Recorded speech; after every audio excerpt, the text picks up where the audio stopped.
subscribe bell button press பண்ணி all ni choose பண்ணுங்க. Hi friends, welcome to Amma Samayal food channel. இன்னைக்கு என்ன சமைக்க போறோம்னா நெத்திலி தக்காளி ரசம். இந்த ரெசிபிக்கு தேவையான பொருட்கள் கீழே டிஸ்கிரிப்ஷன் பாக்ஸ்ல இருக்கு. தேவையான அளவுக்கு எண்ணெயை ஊத்திக்குங்க.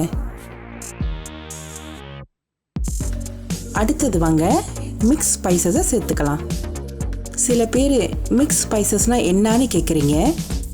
கடுகு, உளுந்து, சிறு சீரகம், பெருசீரகம், வெந்தயம் இது எல்லாம் கலந்தது தான் தாளிப்புன்னு சொல்லுவாங்க. இது சூப்பர் மார்க்கெட் ஆன்லைனில் கூட நீங்கள் பார்த்து வாங்கிக்கலாம், சுலபமாக கிடைக்கும். சூடான எண்ணெயில் 1 டீஸ்பூன் தாளிப்பை சேர்த்துக்கிறேன். அடுத்தது இதில் 10 சின்ன வெங்காயத்தை இந்த மாதிரி வெட்டி சேர்த்துக்கிறேன். இது நெத்திலி ரசனால இங்கே நான் 1 கைப்பிடி அளவு சுத்தம் பண்ணி வச்ச நெத்திலியை சேர்த்துக்கிறேன். 5 பல்லு பூண்டு இந்த மாதிரி சின்ன சின்னதாக வெட்டி சேர்த்துக்குங்க. 2 துண்டு இஞ்சை இந்த மாதிரி சின்ன சின்னதாக வெட்டி சேர்த்துக்குங்க. கொஞ்சமாக கருவேப்பிலை எல்லாத்தையும் சேர்த்து நல்லா வதக்கி விடுங்க.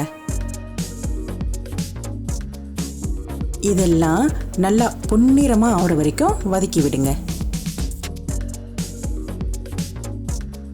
இந்த மாதிரி பொன்னிறமாக ஆனோன்னு வாங்க தக்காளி பழத்தை சேர்த்துக்கலாம். இங்கே நான் 3 பழுத்த தக்காளி பழத்தை சின்ன சின்னதாக வெட்டி வச்சுருக்கேன். இந்த ரசத்துக்கு தக்காளி பழம் கூடுதலாக போட்டால் தான் ருசியாக இருக்கும். எல்லாத்தையும் சேர்த்து நல்லா வதக்கி விடுங்க. இப்போ இதில் கொஞ்சம் உப்பு சேர்த்துக்கலாம். அப்போ தான் தக்காளி பழம் சீக்கிரத்திலே வெந்து நல்லா கரைஞ்சிரும். இங்கே பாருங்க, தக்காளி பழம் இந்த மாதிரி நல்லா குழஞ்சி வந்திருக்கணும். இந்த நேரத்தில் ஒரு சிகப்பு மிளகாவை வெட்டி சேர்த்துக்குங்க. இந்த மாதிரி எண்ணெய் பிரிஞ்சு வந்தோன்னே 2 டேபிள் ஸ்பூன் சில்லி பவுடர் சேர்த்துக்குங்க. வெறும் பட்டை மிளகா தூள் தான். 1/2 டீஸ்பூன் சிறு சீரகம், 1/2 டீஸ்பூன் மல்லித்தூள், 1/2 டீஸ்பூன் பெருசீரகத்தூள், 1/2 டீஸ்பூன் வெள்ளை மிளகுத்தூள், 1/2 டீஸ்பூன் கருப்பு மிளகுத்தூள். இது எல்லாத்தையும் சேர்த்து நல்லா கிண்டி விடுங்க.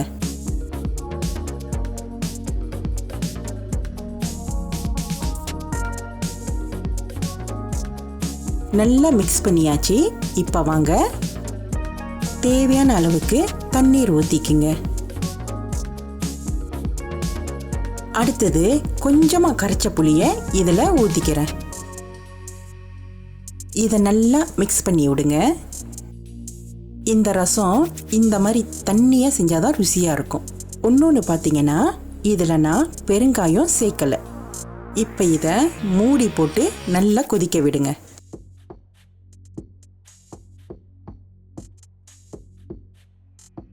பாருங்க, இந்த மாதிரி நல்லா கொதிச்சு வரணும். இப்போ இதில் ஒரு பச்சை மிளகாய் இந்த மாதிரி வெட்டி சேர்த்துக்குங்க. நல்லா வாசமாக இருக்கும். இது கூடவே ஒரு கைப்பிடி அளவு கருவேப்பிலையும் சேர்த்துக்குங்க. நல்லா கிண்டி விட்டுக்குங்க. இதுக்கப்புறம் இதை ஒரு 1 நிமிஷம் கொதிக்க விட்டு அடுப்பை அடைச்சிருங்க.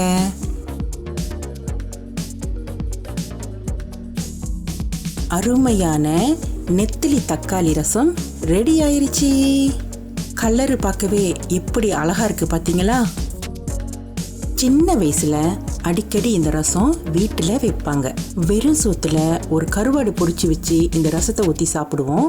சூப்பராக இருக்கும். நீங்களும் இந்த ருசியான ரெசிபியை செஞ்சு பாருங்க. லைக், ஷேர், சப்ஸ்கிரைப், பெல் பட்டனை ப்ரெஸ் பண்ணுங்க.